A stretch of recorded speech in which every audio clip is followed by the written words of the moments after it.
মাথায় কিছু ঢুকলো?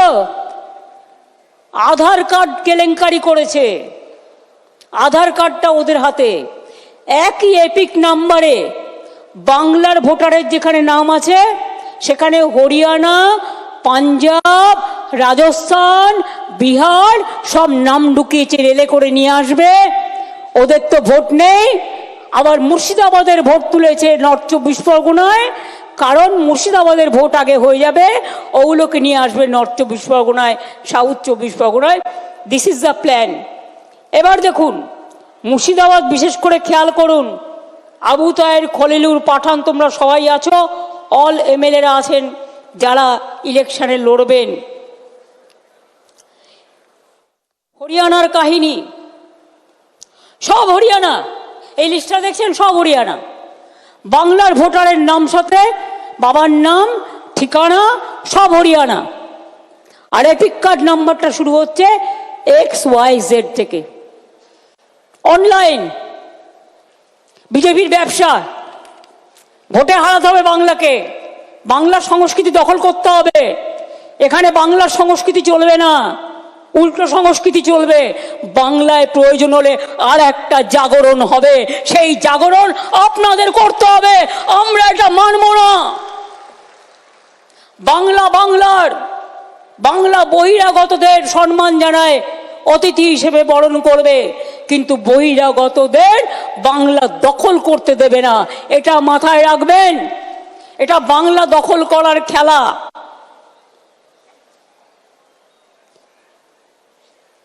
এই দেখুন, তসলিমা মিয়া, তসলিম মিয়া, বাড়ি কোথায়? গঙ্গারামপুর। এখানে নাম দিয়েছে জিজ্ঞেস মাকভানা। তার বাড়ি কোথায়? তার বাড়ি হচ্ছে গুজরাট, আহমেদাবাদ। বুঝেছেন? একই এপিক কার্ডে, একই এপিক কার্ডে, কোথাও হরিয়ানা, কোথাও গুজরাট। গঙ্গারামপুর তো ঢেলে করেছে, মুর্শিদাবাদ তো ঢেলে করেছে। গঙ্গারামপুরে সব ঢুকিয়েছে গুজরাট অ্যান্ড হরিয়ানা। আহমেদাবাদ থেকে এখানে ভোট দিতে আসবে। মজাটা বুঝুন।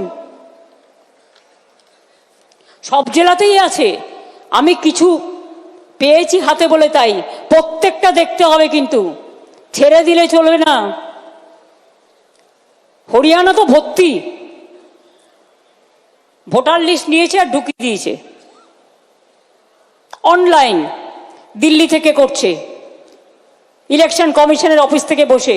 এই করে দিল্লিকে হারিয়েছে, এই করে মহারাষ্ট্রকে হারিয়েছে।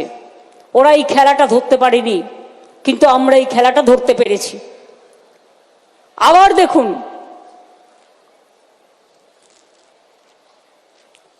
আর বলবো কি, সবই তো হরিয়ানা। হরিয়ানা গুজরাট ভর্তি। এই যত কাগজ দেখছেন সব সব গুজরাট আর হরিয়ানা, গুজরাট আর হরিয়ানা আর পাঞ্জাব, গুজরাট হরিয়ানা পাঞ্জাব। আর পাঞ্জাবেও তো ভোট আছে না। গুজরাট হরিয়ানা, গুজরাট হরিয়ানা, গুজরাট হরিয়ানা, লিস্টের পর লিস্ট, গুজরাট হরিয়ানা, গুজরাট হরিয়ানা, গুজরাট হরিয়ানা। দেখে নিন, শুধু আমি স্যাম্পল সার্ভে হিসেবে কিছু কালেক্ট করেছি মুর্শিদাবাদ আর দক্ষিণ দিনাজপুর থেকে। বুঝতে পারছেন? মাথায় ঢুকেছে। ভোটার লিস্ট করবেন না বালিশের তলায় রেখে দেবেন? কোনটা করবেন বলুন, কোনটা করবেন? চালাকিটা বুঝতে পারছেন? আমি কিন্তু আপনাদের রহস্যটা উন্মোচন করে দিলাম। এরপরের দায়িত্ব আপনাদের। আর বাংলার মানুষকেও আবেদন করব, আপনারা আপনাদের ভোটার লিস্টটা দেখে নিন প্লিজ, দয়া করে। তা নাহলে যে কোনো দিন এনআরসির নাম করে এবং ক্যান নাম করে আপনাদের কিন্তু নামটা ছল চাতুরি করে কেটে দেবে। এর দুটো দিক আছে, একটা তৃণমূলকে হারানো, বাংলাকে দখল করা, আর 2 নম্বর দিক হচ্ছে কি বলুন তো, 2 নম্বর দিক হচ্ছে আপনার বাংলার ভোটার কার্ড কেটে নেবে, আইডিটা কেটে নেবে, নিয়ে হরিয়ান একজনের নামে যদি দুটো এপিক কার্ড থাকে, দুজনের নামে একটা কার্ডে, তাহলে কি হবে? তাহলে আপনাকে ছাঁটাই করে দিতে 1 সেকেন্ড লাগবে। আর এটা করছে খোদ ইলেকশন কমিশনের ব্লেসিংসে, আশীর্বাদে। ডেটা অপারেটরদের লক্ষ্য রাখুন, ডেটা অপারেটরদের লক্ষ্য রাখুন। অনেক জায়গায় কিছু মিষ্টির প্যাকেট গেছে, সবাই খারাপ এ কথা আমি বলবো না। যারা ভালো তাদের আমি ভালোভাবে প্রমোশন দেব, আর যারা এই কাজটি করেছে আমি হাতে নাতে ধরবো কিন্তু ব্লকগুলো, কিন্তু তার জন্য আমার ডকুমেন্ট চাই, এভিডেন্স চাই। অনেক এআরও তার দায়িত্ব পালন করেনি, সবাই করেনি এ কথা আমি বলবো না, অনেকে নিশ্চয়ই করেননি। তার কারণ তাদের জন্যই এই কাজটা সম্ভব হয়েছে, তারা ডেটা অপারেটরদের হাতে ছেড়ে দিয়েছেন। ডিস্ট্রিক্ট ম্যাজিস্ট্রেটদেরও দেখার দায়িত্ব ছিল, কিন্তু ইলেকশন আসলে আমি দেখি অ্যাডমিনিস্ট্রেশনকে ভয় দেখিয়ে চমকে ধমকে ইলেকশন কমিশন কাউকে ট্রান্সফার করে, কাউকে পোস্টিং করে, কাউকে দিল্লিতে ডেকে নিয়ে ভাবে যে তারা যেটা করবে সেটাই হবে।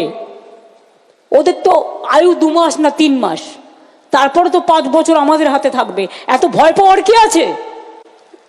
এত চিন্তা করার কি আছে?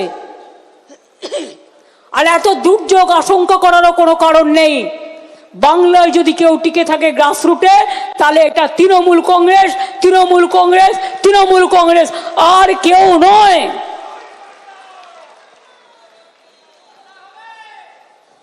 খেলা আবার হবে। 2026-এর খেলাটা আর একটু জোরে মারতে হবে, বল জোরে মারতে হবে, ক্রিকেট বলটাও জোরে মারতে হবে, ফুটবলটাও জোরে মারতে হবে। আর সেই কাজটা শুরু হবে ভোটার লিস্ট থেকে। আর চুকিটকিট খেলাও হবে, সুইমিংও হবে, সবকিছু হবে। প্রথম কাজ হচ্ছে নাম্বার 1 ভোটার লিস্ট। এটা বুথের কর্মীদের করতে হবে। জেলা সভাপতিরা ইমিডিয়েট দায়িত্ব নিয়ে বুথের কর্মীদের নামান। ইলেকশন ছাড়া যারা তাদের ডাকেন না, এটা তাদের অপদার্থতা, সারা বছর তাদের সাথে যোগাযোগ রাখতে হয়।